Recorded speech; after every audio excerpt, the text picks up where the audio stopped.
فيقول المصنف رحمه الله تعالى نبدأ بكتاب حياة الصحابة. نعم، يقول المصنف الشيخ العلامة محمد يوسف الكندهلوي رحمه الله تعالى رضي الله عنه في كتابه حياة الصحابة. بسم اللہ الرحمن الرحیم۔ یہ قصہ اس دن کا ہے جس دن شامی انقلابی نوجوان ملک شام کا جو مشہور و معروف شہر ہے دمشق وہاں پہنچے، اور وہاں پہنچنے کے بعد انہوں نے وہاں کی جو مشہور و معروف مسجد ہے جامع اموی، جس کی بڑی تاریخ ہے، جس کے بارے میں تفصیل سے بتا چکا ہوں، وہاں کے بہت سے واقعات جس کے بارے میں کہا جاتا ہے کہ وہیں حضرت عیسیٰ علیہ السلام کا نزول بھی ہوگا، وہیں یا اس کے آس پاس میں کہیں۔ تو اس مسجد کے اندر پہنچے، وہاں جا کے نماز ادا کی گئی۔ پھر نماز سے جب فارغ ہو گئے تو شامی انقلابی نوجوانوں کے جو سربراہ ہیں ابو محمد الجولانی، ان کی طرف سے اعلان کیا گیا کہ آپ سارے حضرات ابھی درس ہوگا نماز کے بعد، تو اس درس کے اندر شرکت کریں۔ چنانچہ جب درس شروع ہوا تو معلوم ہوا کہ جو درس دے رہے ہیں وہ ہیں شیخ فواد النمر حفظہ اللہ۔ وہ اس دن احیاء علوم الدین امام غزالی رحمۃ اللہ علیہ کی جو مشہور و معروف کتاب ہے اس کا وہ درس دے رہے تھے۔ تو ان کے بارے میں مزید تحقیق کی گئی کہ یہ شخصیت کون ہے، تو پتہ چلا کہ وہ حنفی علماء میں سے ہیں،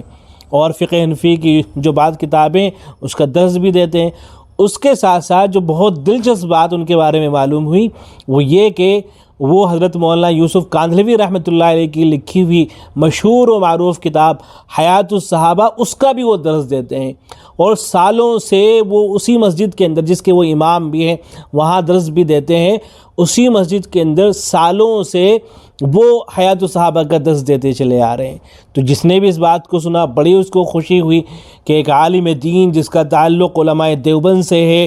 اور ہندوستان کے ایک عالم دین ان کی لکھی ہوئی کتاب جس کو اللہ تبارک و تعالیٰ نے شرف قبولیت سے اس طرح سے نوازا ہے کہ جامعہ اموی جو مشہور و معروف مسجد ہے اور جہاں بڑے بڑے علماء پیدا ہوتے رہے ہیں، حضرت امام غزالی رحمۃ اللہ علیہ کی جو مشہور و معروف کتاب ہے احیاء علوم الدین، یہ یہیں لکھی گئی۔ اس کا آغاز تو بیت المقدس میں ہوا تھا، وہاں حضرت نے اس کتاب کو لکھنا شروع کیا تھا،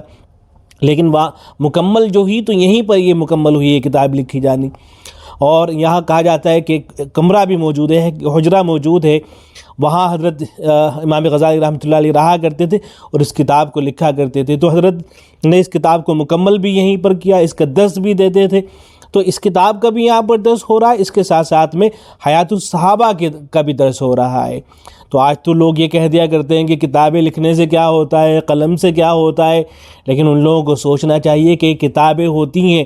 کہ جو صرف ایک یا دو نسلوں کو متاثر نہیں کرتی ہیں بلکہ صدیاں گزر جاتی ہیں، لوگ کتابوں سے مستفید ہوتے رہتے ہیں، کتابوں سے استفادہ کرتے رہتے ہیں۔ تو حضرت کی جو حیات الصحابہ ہے الحمدللہ اس کا درس جو ہے وہاں پر جاری ہے۔ اس کتاب، یہ کتنی اہم کتاب ہے حیات الصحابہ، اس کے متعلق میں کچھ باتیں عرض کروں گا، بغور سماعت کیجیے گا۔ حیات الصحابہ کس قدر اہم کتاب ہے اس کا اندازہ آپ اس قصے سے بھی لگا سکتے ہیں جو مناظر اسلام حضرت مولانا امین صفدر اکاڑوی رحمۃ اللہ علیہ کے بارے میں مشہور و معروف ہے کہ ایک مرتبہ ایک شخص ان کا شاگرد تھا یا کوئی اور تھا، حضرت کے پاس آیا اور آ کر یہ کہنے لگا کہ میں یہ جاننا چاہتا ہوں کہ علماء دیوبند اور یہ جو مودودی ہیں، جماعت اسلامی ہیں، ان میں کیا فرق ہے؟ تو حضرت نے اس کے حوالے دو کتابیں کی، ایک حیات الصحابہ اور دوسرے مولانا مودودی کی لکھی ہوئی خلافت و ملوکیت، اور یہ فرمایا کہ ان دونوں کو مطالعہ کرو، اور مطالعہ کرنے کے بعد پھر میرے پاس آنا۔ چنانچہ وہ شخص مطالعہ کر کے جب واپس آیا تو حضرت نے پوچھا کہ کس نتیجے پر پہنچے؟ تو اس شخص کا بیان یہ تھا کہ جب میں نے حیات الصحابہ کو پڑھا تو صحابہ سے محبت میں اضافہ ہوا، صحابہ سے عشق میں اضافہ ہوا، میرے دل کے اندر تمنا پیدا ہوئی کہ میں بھی ان کی طرح بن جاؤں۔ لیکن جب میں نے خلافت و ملوکیت کو پڑھا تو مجھے یوں محسوس ہوا کہ جیسے نعوذ باللہ صحابہ اکرام وہ اقتدار کے لیے لڑنے والے تھے، حکومت کے لیے لڑنے والے تھے، وہ لالچی تھے نعوذ باللہ، اور وہ ایک دوسرے کے خلاف لڑا کرتے تھے۔ اس طرح کی باتیں مجھے اس سے معلوم ہوئی۔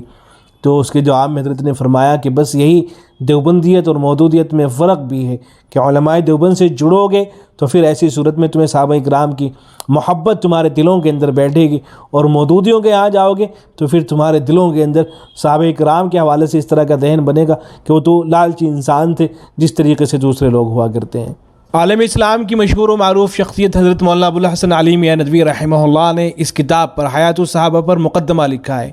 اور مقدمے کے اندر جہاں اس کتاب کی اہمیت کو بیان کیا ہے اس کے ساتھ ساتھ حضرت مولانا محمد یوسف کاندھلوی رحمہ اللہ کے حوالے سے بھی کچھ باتیں حضرت نے تحریر فرمائی۔ میں انہی کچھ باتوں کو نقل کر رہا ہوں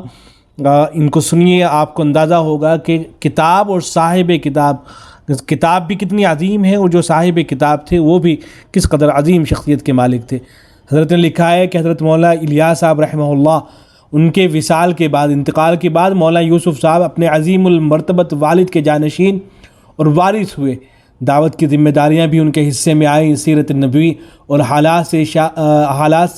صحابہ سے شغف بھی ورثے میں ملا، اور دعوت کے سخت مشاغل کے باوجود سیرت و تاریخ اور طبقات الصحابہ کی کتابوں کا مطالعہ اور اس کا انہماک جاری رکھا۔ ایسا نہیں تھا کہ کتابوں کا مطالعہ چھوڑ دیا ہو، کتابوں کا مطالعہ کیا کرتے تھے۔ چنانچہ جن لوگوں کو میں جانتا ہوں، دیکھیں کتنا وسیع مطالعہ تھا حضرت مولانا یوسف صاحب کا رحمہ اللہ۔ کہتے ہیں کہ جن لوگوں کو میں جانتا ہوں ان میں مولانا یوسف صاحب جیسا صحابہ کے حالات پر نظر رکھنے والا، ان سے زیادہ استحضار رکھنے والا، ان سے اچھا استشہاد کرنے والا، اپنی تقریروں اور گفتگو میں ان کے واقعات کو نگینے کی طرح جڑنے والا وسیع النظر اور باریک بین عالم میں نے نہیں دیکھا۔ قریب یہی سب واقعات اور سچے قصے ان کی قوت کلام کا سرچشمہ، ان کی اثر انگیزی اور سحر آفرینی کا ذریعہ تھے۔ جماعتوں کو بڑی سے بڑی قربانی دینے، بڑے سے بڑے ایثار کے لیے تیار کرنے، سخت سے سخت تکلیفیں جھیلنے اور بڑی سے بڑی مصیبتیں اٹھانے اور دعوت کے راستے میں سختیاں برداشت کرنے کا بہت بڑا ہتھیار تھے یہ صحابہ کرام کے واقعات۔ دعوت ان کے زمانے میں ہندوستان سے نکل کر اسلامی ممالک اور یورپ و امریکہ، جاپان اور جزائر ہند تک پہنچ گئی تھی، اور ایک ایسی ضخیم کتاب کی سخت ضرورت تھی کہ جس کا مطالعہ و مذاکرہ دعوت میں لگنے والے اور بیرونی اسفار میں جانے والے کر سکے، تاکہ اس سے ان کے دل و دماغ کو غذا حاصل ہو۔ افسوس کی بات یہ ہے کہ اب لوگوں نے کتابوں کو پڑھنا ہی بند کر دیا ہے، کتابوں کا مطالعہ نہیں کرتے ہیں۔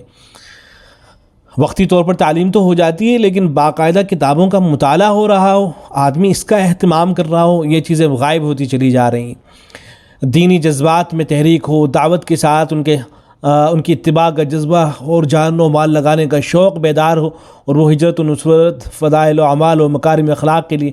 محمیز کا کام کرے۔ جب کبھی وہ ان واقعات و حکایات کو پڑھیں اور سنیں تو اس میں ایسا کھو جائیں جیسے چھوٹے موٹے دریا سمندر میں کھو جاتے ہیں، اور انسان پہاڑ کے سامنے پست ہو جاتے ہیں، یہاں تک کہ ان کو اپنے یقین پر شبہ ہونے لگے، اعمال نظروں میں حقیر نظر آنے لگے۔ ایسے ہی ایک جگہ لکھتے ہیں آگے چل کر کے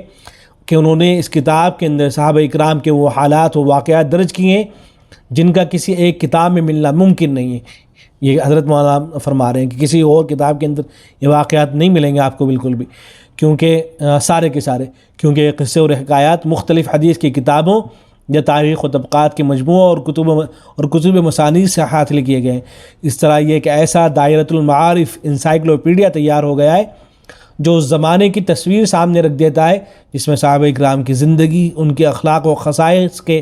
تمام پہلوؤں اور باریکیوں کے ساتھ نظر آتی ہیں۔ واقعات و روایات کے استقصاء اور مکمل بیان کی وجہ سے کتاب میں ایک ایسی تاثیر پیدا ہو گئی ہے جو ان کتابوں میں نہیں پائی جاتی، جو اجمال و اختصار اور معانی کے اظہار پر تصنیف کی جاتی ہیں۔ اس لیے قاری اس کی وجہ سے ایمان، دعوت، سرفروشی، فضیلت اور اخلاص اور زہد کے ماحول میں وقت گزارتا ہے۔ پھر آگے لکھتے ہیں حضرت مولانا کے حوالے سے، حضرت مولانا یوسف کاندھلوی رحمہ اللہ کے حوالے سے، کہ اگر یہ صحیح ہے کہ کتاب مؤلف کا عکس جمیل اور جگر کا ٹکڑا ہوتی ہے، اور جس کیفیت و معنویت، جذبے و لگن، روح اور تاثیر سے تصنیف کی جاتی ہے اس کی مظہر ہوتی ہے، تو میں پورے وثوق کے ساتھ کہہ سکتا ہوں کہ یہ کتاب مؤثر، طاقتور اور کامیاب ہے۔ چونکہ صحابہ اکرام کی محبت ان کی رگ و ریشے میں سرایت کر چکی تھی اور دل و دماغ میں رچ بس گئی تھی، اس لیے مؤلف نے اس کو حسن عقیدت، جذبہ الفت اور جوش محبت کی لایزال کیفیات کے ساتھ تحریر کیا ہے۔ مؤلف کی عظمت و اخلاص کے پیش نظر اس کتاب کو کسی مقدمے کی ضرورت نہیں تھی، کیونکہ وہ خود جہاں تک میرے علم میں ہے ایمان کی قوت، دعوت میں فنائیت اور یکسوئی کے اعتبار سے عطیہ ربانی اور زمانے کے حسنات میں سے تھے، اور ایسے لوگ صدیوں میں پیدا ہوتے ہیں۔ یہ حضرت لکھ رہے ہیں، تو یہی اسی کا تو اثر ہے کہ آج جو ہے